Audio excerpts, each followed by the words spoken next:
Hello, it's Sue Anstiss here, and just before you listen to this episode of The Game Changers, I wanted to quickly tell you that my new documentary, Game On, The Unstoppable Rise of Women's Sport, is now available to watch on Netflix in the UK. It's a powerful film that explores the recent growth in women's sport and its impact across society. It will open your eyes to the challenges faced by female athletes and bring hope for a future where women and girls have equal access and opportunity in sport. I really hope you enjoy it. Now it's time for the Game Changers.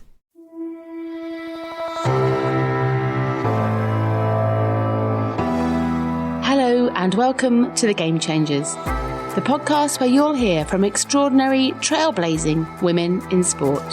I'm Sue Anstiss, a founding trustee of the Women's Sport Trust charity and the CEO of Promote PR, one of the UK's leading sports communications agencies. In this special edition of The Game Changers, I'm talking to a woman who's had an enormous impact in football.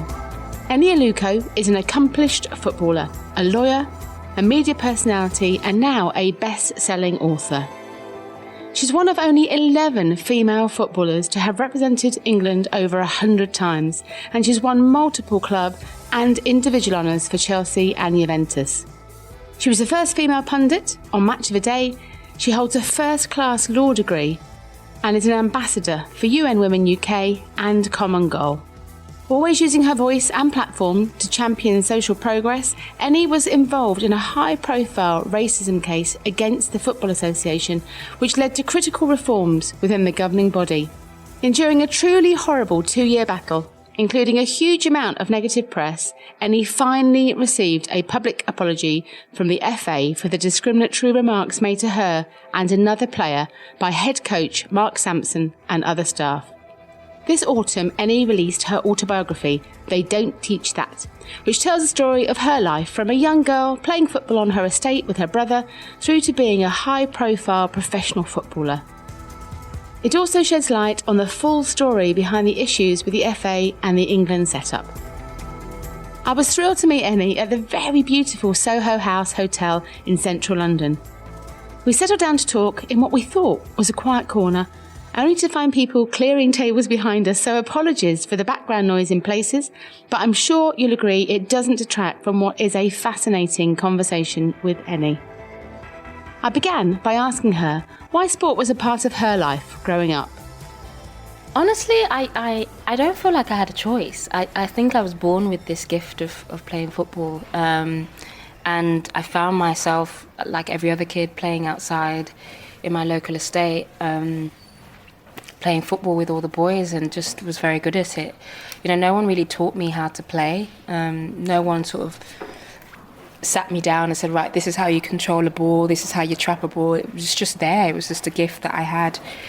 I guess it's kind of similar to like when singers talk about when they started singing. It's just like, it was just there. It was their earliest memory. And artists talk about how they draw. You know, you're just born with these. I really believe that sort of you're born with these gifts that you're meant to kind of share with the world. And yeah, so it kind of found me, you know, and I played in my local area, and that was my form of acceptance, really. And did you see girls and women playing football at all when you were young? No, not at all. So obviously I grew up in the 90s, born in 1987, grew up in the 90s, and women's football was very much just not something that I saw at all, actually. And actually for the longest time I felt quite odd. You know, I felt like I was the only girl that played football. So that was quite strange for me, because you kind of can only aspire to be something that you see. And the nearest thing that I saw was the Williams sisters. You know, that's when they were starting to really come up. So it was quite difficult, actually, because in my local area, I was very much accepted for playing football, but then the wider society didn't really understand it. So I got a lot of kind of friction when it came to football in a public setting. I was going to ask about that in terms of coaches and parents, and as you went to play more competitively. A lot of our views and our mentality reflects society. I think if you were to go to sort of a youth game now in 2019, you would not find parents screaming from the sidelines, why is a girl playing? But back then, society didn't accept women's football. It didn't see it as something that was girls should be doing. It didn't see it as mainstream. So parents thought it was okay to question why a girl was playing, especially when they were better than their sons, right? That was tough as well, because again, it was me trying to find myself and find my kind of validation all the time. And I very much grew up as a young girl trying to always seek validation from other people, because I was this person that was a bit like strange and like played football or whatever. So, but now I look back and I'm like, actually, what makes you different is your superpower, you know? And I try and tell young people all the time, like, you know, whether it's something that society calls an illness or dyslexia or, you know, ADHD, or, you know, you're a girl doing something, that is actually what's going to set you apart. Fantastic. You know? But I was always trying to like be accepted and, why are the parents not being nice to me? And we hear a lot of teenage girls dropping out of sport at 12, 13, 14.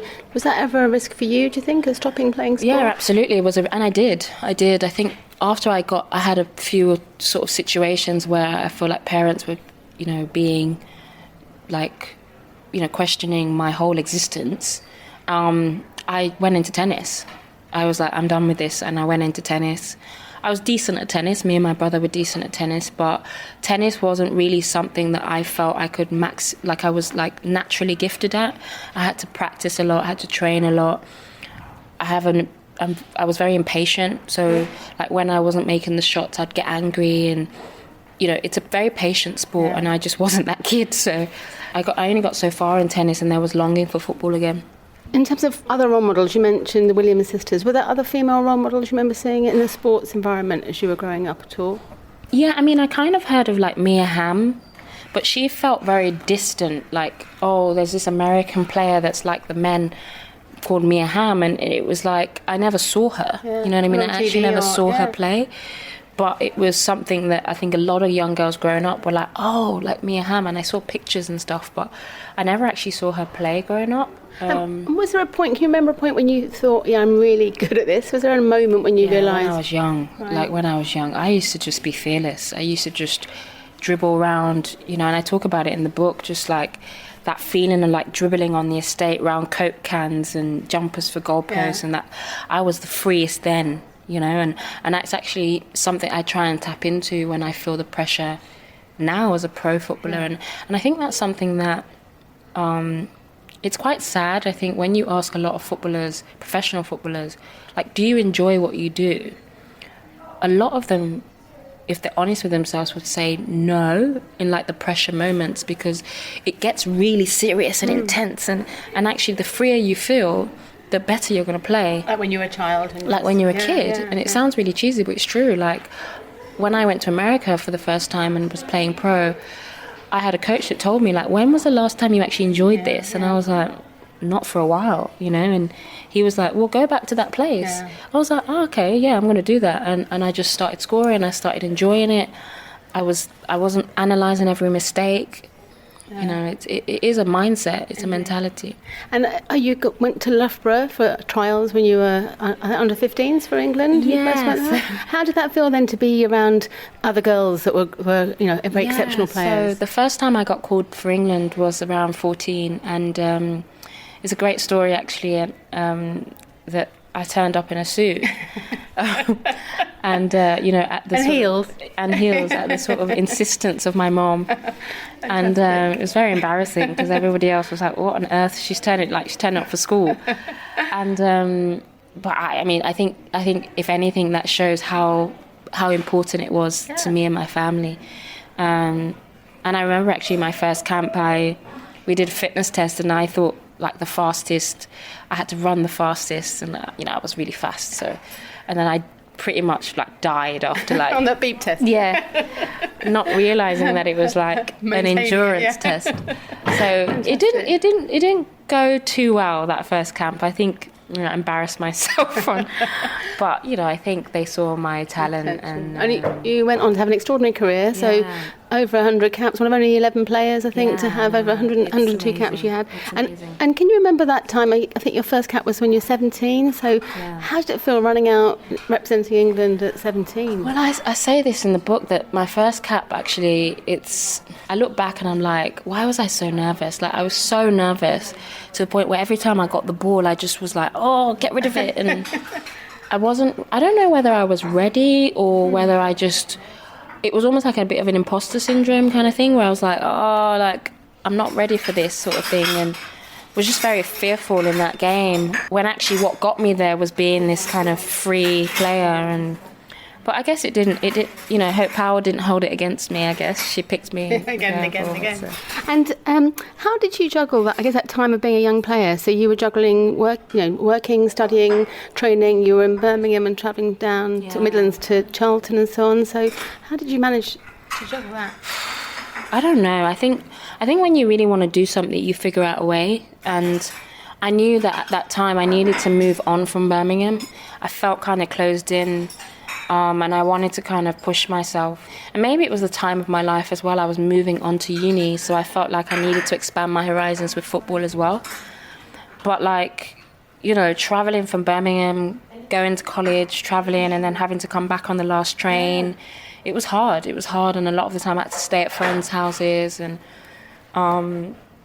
it was really tough. Yeah. Do you think you ever at the time felt you'd just like to have a normal teenager's life as a student? Yeah, I did at times. But I think, as I said earlier, like, when you have this kind of passion and gift inside of you, no matter which way you try and move it, it's going to try and come out. So I was just trying to figure out the best way to play football at a higher level and go to school. That's just, I didn't really have a choice of not going to school, because, as I said, women's football wasn't a career path at the time. It was still kind of a hobby that paid you a little bit, but essentially I had to prioritise school as well. Yeah, absolutely. And your book was launched this summer, so They Don't Teach This, and as I mentioned to you, I listened to it on audiobook, which I think just made it so much more personal for me, hearing your voice.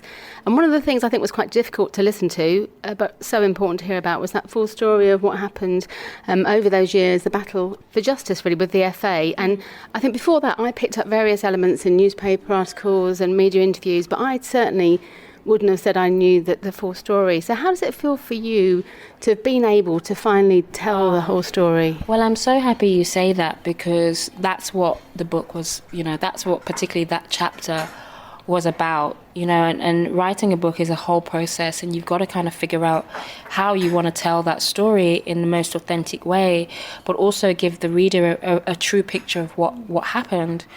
And I do think there was a lot of misconceptions, there was a lot of kind of half-truths, a lot of lies, frankly. So I'm glad that, the book has addressed a lot of that, but also given people an understanding that it wasn't just a 1-week event. This was Absolutely. a 2-year... It was almost 5 years, wasn't it? Yeah. From when the first incident happened to an apology almost, was 5 years. Well, it was 5 years, it was 5 years. So it was a long time, and a long time for me to have to deal with a lot of the stuff that went on.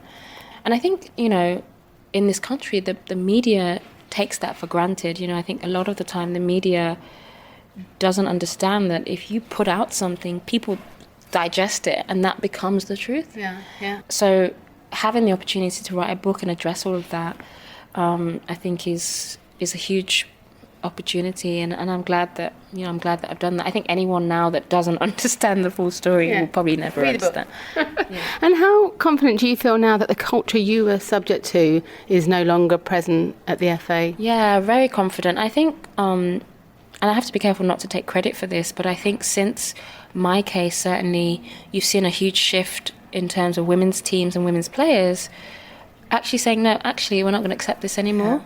There's so many examples. There's, Norway standing together for equal pay, which they've achieved now.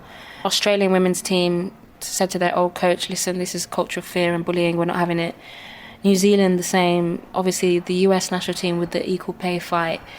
The list is endless. And then individual players like Ad Hegerberg saying, actually, I don't feel comfortable in this environment. So I feel like I'm part of that conversation, and I feel like I'm part of that sort of general discourse of female football getting to a place where, no, like, we are professional athletes and we should be treated in that way. So I'm very proud of that. I'm very proud of kind of being part of that movement, if you like. And do you think things at the FA have changed? Honestly, Sue, I don't know. I can't tell you that. All I can say is that after my case, I did speak with the FA about addressing some of these issues so that it never happens again. And they listened. They listened, and they worked with UK Sport to kind of form a whistleblowing policy. They worked with UK Sport to try and understand how conflicts of interest can work if a player complains against a staff member. It's all on paper, but, you know, these things are tested practically. So I can't tell you, but I would hope that, you know, lessons have been learnt from the past. I'm sure they have. And ultimately, I guess it's not about whistleblowing, but you want to have a culture where it isn't necessary for someone to be a whistleblower. Whilst it's great that that's in place. I've been part of many amazing cultures in football. Some very bad, some amazing, and ultimately, if you create a culture where players feel safe and players feel like they can be the best versions of themselves and not isolated, then you're not going to get any complaints. So it's you know, it's a chicken and egg situation. And speaking out when you witness injustice, obviously very hard, especially when you've seen other people vilified for speaking out. So what was the hardest part for you, do you think, at the time? I think there's many things that made it hard. I think waking up every day to see yourself kind of in the paper and representations of you that are just not you, I think that was very hard. And I got into a lot of battles with journalists, just like, how can you sleep at night, like knowing that you're writing this stuff and you know it's not true? That was tough. It's really hard. Because I think journalism is a very high, well-respected profession. I mean, I'm sort of pseudo-journalist myself, writing the Guardian column, and I know every single word is important. So I do think, you know, the media played a big part in a lot of the kind of character assassinations that came towards me as a whistleblower. You know, a whistleblower, or I mean, I don't really like it. Reluctant one should not be vilified for telling the truth. Yeah. But, you know, that's what happened. I was victim blamed. That was hard. And then I think just in general, just the lack of understanding from my teammates. You know, I mentioned just a minute ago that so many of women's teams have come together as a team. Got Megan Rapinoe and regardless of your individual or personal stances or opinions, you're part of a team. And every single player in that team should feel supported. And so that was the lowest point for me, like the lowest, in terms of me thinking, hold on a second, like I feel like I'm very much somebody that any of my teammates can pick up the phone and say, oh, you know, what do I do with this or that? Contracts, you've done so much in the past to help, and you've been a bit of a spokesperson for the team as well. I took pride in that. And so when it came to my issue, I feel like either players were lied to or they didn't feel like the issue of racism was important enough for them to speak out about it. And I'm not saying speak out in terms of sacrifice their whole career, but I think take a stance and say, actually, this is going on. We're not getting involved personally, but racism is not something that we condone in this team. And I think you look at the likes of Me Too and those movements, and actually it's the power of movement, isn't it? It's everybody coming together. Who was it that said, I think it was Madeleine Albright, that said there's a special place in hell for women that don't. Yeah. I mean, it's a bit strong, but I believe that like, if you cannot support other women, particularly teammates, absolutely, there's a problem there. There's a problem there. And what advice would you give to other women now that might be going through those issues, be that in sport or in business? Is there anything you've learned? Yeah, I mean, I think that it's a process, you know. I think you've got to be able to, first of all, kind of deal with whatever problems you have internally first, exhaust that, and then if there's a further problem, I think then address it kind of higher up. But don't be afraid to stand in your own truth, because ultimately you become empowered by that process. I'm a much better person, stronger person for being able to say, do you know what, if it costs me X, Y, Z, this is my truth and I'm not accepting this. it's very difficult because it's case by case basis. Absolutely. But I think that, you know, in any walk of life, if you look at the people that are remembered, they stood for something massive, and it may have cost them something, but they definitely left a legacy as a result of that. And it feels as if you've kind of fought injustice from when you were very young. There's a lovely story in the book around you at school and talking to the head teacher about the kind of hairstyles for school and so on. Yeah. Why do you think that is? Why was that so important to you from a young I don't know, person? maybe it's because I felt, as a kid growing up, I felt a little bit I felt antagonized a little bit, and, you know, I always felt like I could speak for myself, but other people couldn't necessarily do the same. And I always was like, oh no, speak for yourself. So I kind of stepped in where there was a bit of a gap, I guess. And maybe it's just the lawyer in me that was always meant to come out, you know, like, I consider myself quite a laid-back person, but I think when it comes to, like, injustice and unfairness, you see a whole different side to me. And that's just, I can't really explain why that is. So, yeah, I mean, at school, that story in school, I didn't see it as kind of like standing up for justice. I saw it just as like, this doesn't make any sense. Yeah, this doesn't make any sense. And luckily I had a bit of ground with the head teacher, and she was like, actually, you're right. And I was like, okay, it's good to hear. That feels good. And clearly you chose to kind of fight for truth over your career, really, which was a massively brave, courageous decision. So can you remember a point in which you felt there was a chance you would never play for England again? Oh, I knew as soon as I got dropped. Okay. Yeah, I knew because it was, as I said, such a build-up to that point. And actually, when I was even in the team, I felt like it was that anxiety constantly of, like, he's waiting to drop me. I say that in the book. Yeah. So a lot of the sort of messaging and the sort of emotional manipulation, I felt it was like, if I make any mistake, I'm out. So when it actually came, I was like, okay, well, that's it. So I knew. And it sounds like, okay, Eni, you're just saying that, but I really did know. And I think that's why it got serious so quickly after that point, because I knew that it was kind of a systematic build-up to that point. To get you out. And was there an opportunity this summer? Obviously, you've gone to play at Juventus, you've double-header winner, and you've scored so many goals. Might there have been a chance for you to come back and play again in the World Cup this summer? Was that something? Would you have come back if? That's a really good question. I think one thing I've tried to do in the book is kind of move the conversation forward. It's amazing how, I got dropped in 2016 and obviously haven't played since, and my life has moved on so much as a result of that. And so I think it would have been very difficult to go back into that environment, not because I don't love playing for England, but I just think it's chalk and cheese. And you'd had 102 caps. It wasn't as if you were at the very early stages. It's kind of, I look at my England careers, despite the sort of ending, I do look at it as sort of glass full situation.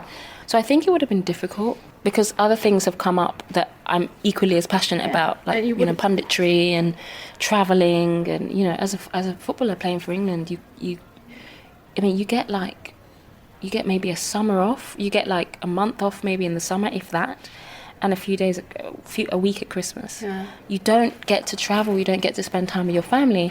So I've been able to, as a result of not playing for England, I've been able to do things that I never would have been able to do. That's fantastic. I'm not saying that's just been my experience. Yes, and that one door closes, and absolutely moves me on to my next analogy. So the Game Changers podcast is all about trailblazing women, and I love that analogy of women opening the door for others in the future to come through to. So what do you feel the impact of your actions will be for women playing football in the future, now and in the future? I hope just one of empowerment. I hope people look at me and say, okay, she spoke up even though it was difficult, or defended her teammates even though it was difficult, or said things other people wanted to say but couldn't say.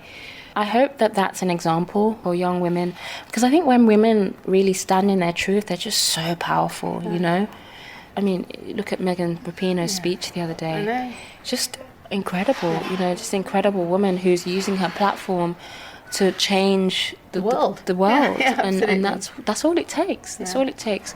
Put the ball in the back of the net, play well, and use pointed moments to speak to things that are going on. And you can change the world. Yeah, I love that. I love that, the phrase of standing your truth. That's very super powerful. Absolutely. Listen to the book. One of the most powerful elements for me that stood out was your honesty about that need to be accepted. And I think so many women feel that in business and in life and in sport.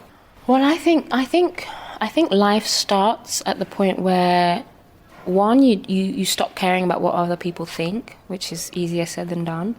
And two, you're able to not rely on what people think about you. I think this is one of the reasons why anxiety and depression has increased, because we live in this world where everything is validation, how many likes, how many retweets, how many... And it's like, that's fine, because ultimately everybody likes loads of likes and retweets. That's normal. But if you can start from the point of self-validation, all that stuff doesn't affect you that much.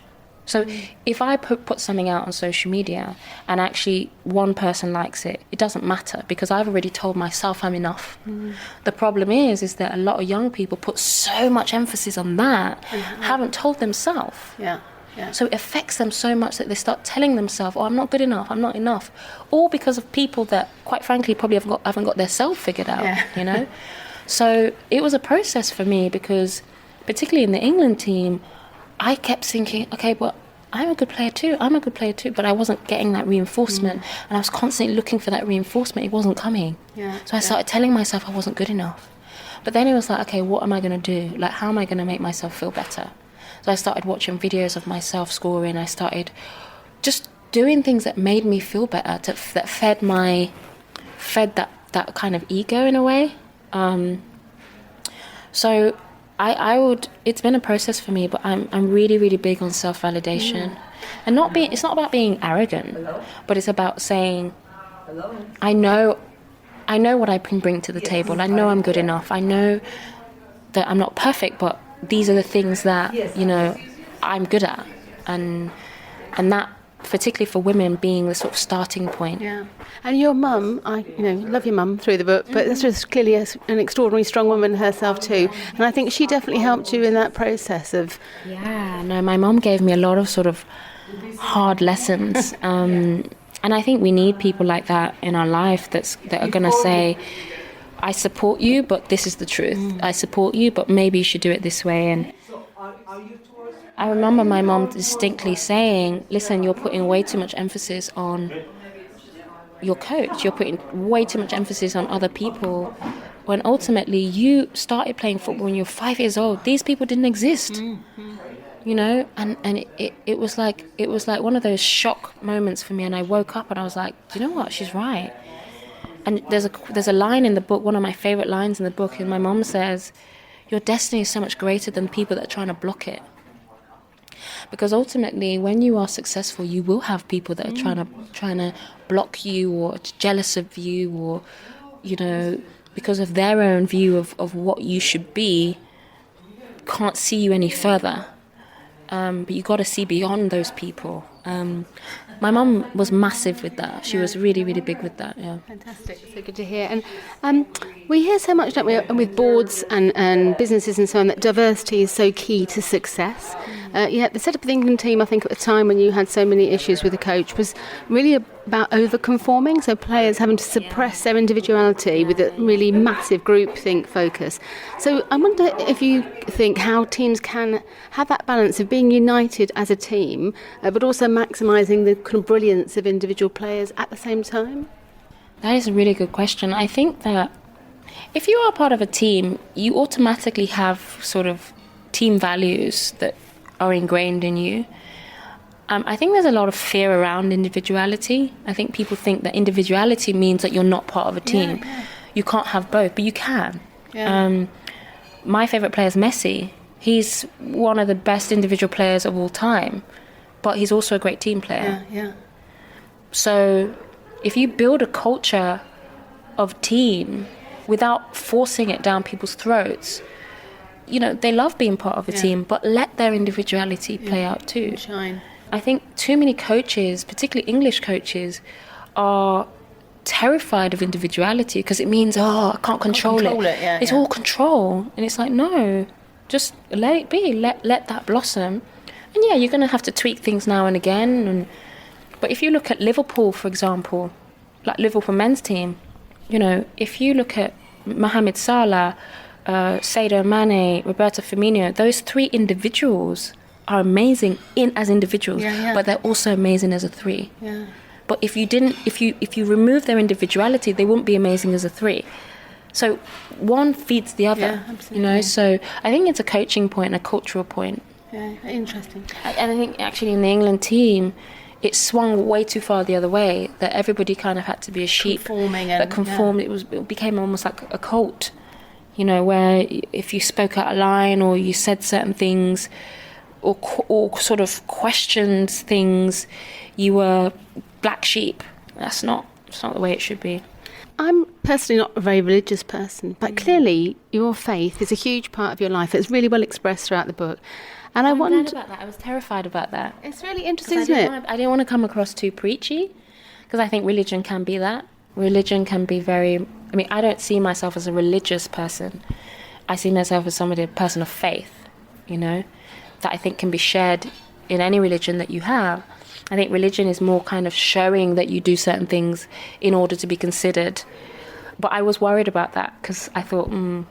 in this day and age where it's kind of like... and that was my question, really. I think being vocal about your faith isn't as accepted in perhaps UK sports as it is in the States even as well. So do you feel it was different? States more so, actually. More accepted or more... More accepted, yeah. I mean, I remember when I played in the States, there'd be 6-7 players praying before the game. In England, it's only me. You know, and I do it very privately. No one really knows. And do you think that had an impact on attitude towards you, and that whole being slightly different to the rest because you had such strong faith? No, I don't think so, because I never pray publicly. It's always a private moment for me. So I'm sure a lot of players probably didn't even know I was that a person of faith. But I think it's very important. You know, a lot of people say, "Oh, we shouldn't mix with football," but for me, it was like a survival instinct. Like, you know, if you think there's something higher and bigger than you that is guiding you, you sort of always see whatever experience you're going through as part of the bigger plan, you know, and that was... You needed that at times. Yeah, that was how I saw it. And actually now I've come out of it, I'm like, that's why that happened, and that's why that happened. And so I think faith is huge for me personally.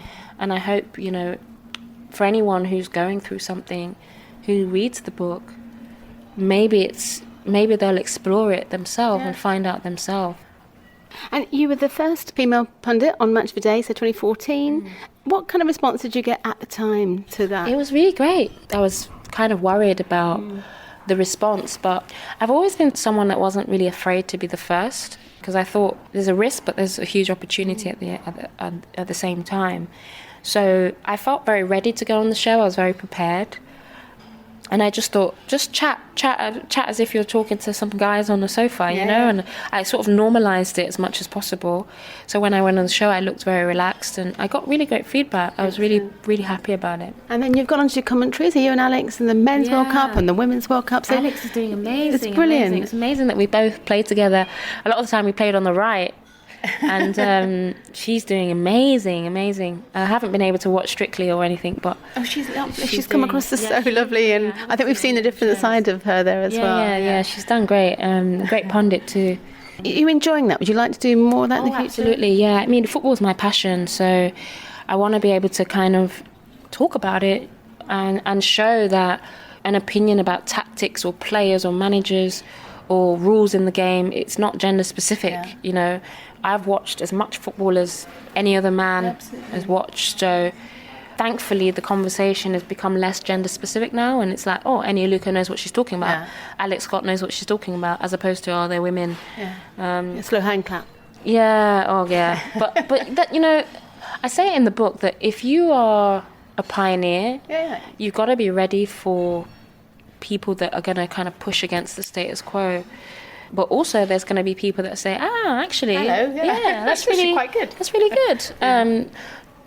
I never wanted to be kind of clapped up just because I was a woman, you know, because some of my favourite pundits, Gary Neville, Jamie Carragher, they get criticised too.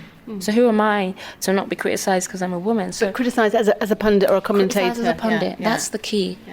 That's the key. And a lot of the time I'd see stuff on Twitter like, oh, well, she's a woman, she doesn't know what she's talking about. And it's like, come on, let's move on from that. I spoke to Maggie Alfonsi actually on this podcast too, but similarly she said when she was then being criticised for the comments she was making, that made her really happy. She's happy that her decisions are being questioned. That was time on Twitter. I go back and forth with fans about, the game and different things in the game. I'm happy with that because it means that my opinion is being heard. It's valid. But when it becomes, oh well, how do you know you're a woman? It's like, listen, mate, I've got more success in my little toe, than you. So let's just stick to the football. Talking Twitter and social media, you've had more than your fair share of social media kind of abuse and vitriol through Twitter and the like. So how do you feel? What should we be doing? I think I almost at the moment, in terms of racism and sexism and homophobic vitriol, it just seems to be increasing. So what do you feel about how we can stop that? I just think Twitter needs to buck their ideas up, basically. When you go to an airport and you want to get on the Wi-Fi, you've got to put in all of your details, your phone number, you get a text message through. So there are platforms that you need to put in more details about yourself than on Twitter. Whereas Twitter is so I do think that there needs to be far more verification so that if people are stupid enough to tweet out this vitriol, you will get punished for it. And the reason why people know that they can get away with it is because they know they can hide behind the anonymity that Twitter allows. So I think it's down to Twitter now, it's down to Facebook to really buck these ideas up, because if you're walking on the street and somebody shouted that stuff to you, I could get you arrested. Yeah, absolutely. Why is it any different? Yeah, absolutely.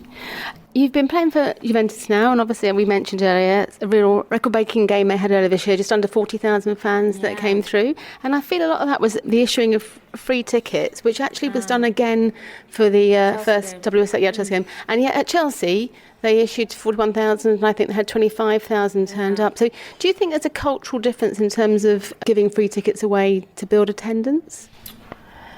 Do you know what? I think it's a marketing strategy that is needed. It's a risk, but it's needed because you've got to be able to give people exposure, a taster. I use the analogy of sometimes when you go to a market and somebody gives you a taster of a food and you taste it, that's what makes you want to buy it. Absolutely. Not because you were thinking of buying it before. So sampling something, isn't it? Yeah. So that's the way I kind of see women's football. That people, you need to get the masses to taste it first, and then they'll come. How you get them to taste it is up to you. Free tickets or very cheap tickets, it doesn't really matter. In Juventus's case, it was a top-of-the-table clash, a title decider. Big game, Juventus v Fiorentina. Juventus is very much a club where people turn up to go on tour in the masses. So people see it as a stadium experience. Stamford Bridge, I think, maybe not so much. So there's different reasons why Chelsea may not have sold out that day, but ultimately 25,000 people still turned up. Absolutely, and I think we need to remove this pressure of selling out stadiums. Sometimes men's stadiums don't sell out. We're putting so much pressure on the women's game. It's like, we got to get there. No, let's see the progress. Let's see it as 25,000 people come, because 5 years ago 25,000 people would not have come. And over 30 at the Etihad the day before. I think there's 25,000 today against Brazil. There's 70,000 sold against Germany next month. This is all amazing. All the things people who want to prod it and go, but listen. 5 years ago, this would not have been the case. And in another 5 years' time, we'll be sleeping with our eyes closed, saying, well, the game's sold out, can't get a ticket. I really believe that. Yeah, fantastic. You've got a first-class law degree, and you worked as a solicitor, and I believe you just completed your UEFA Masters in football.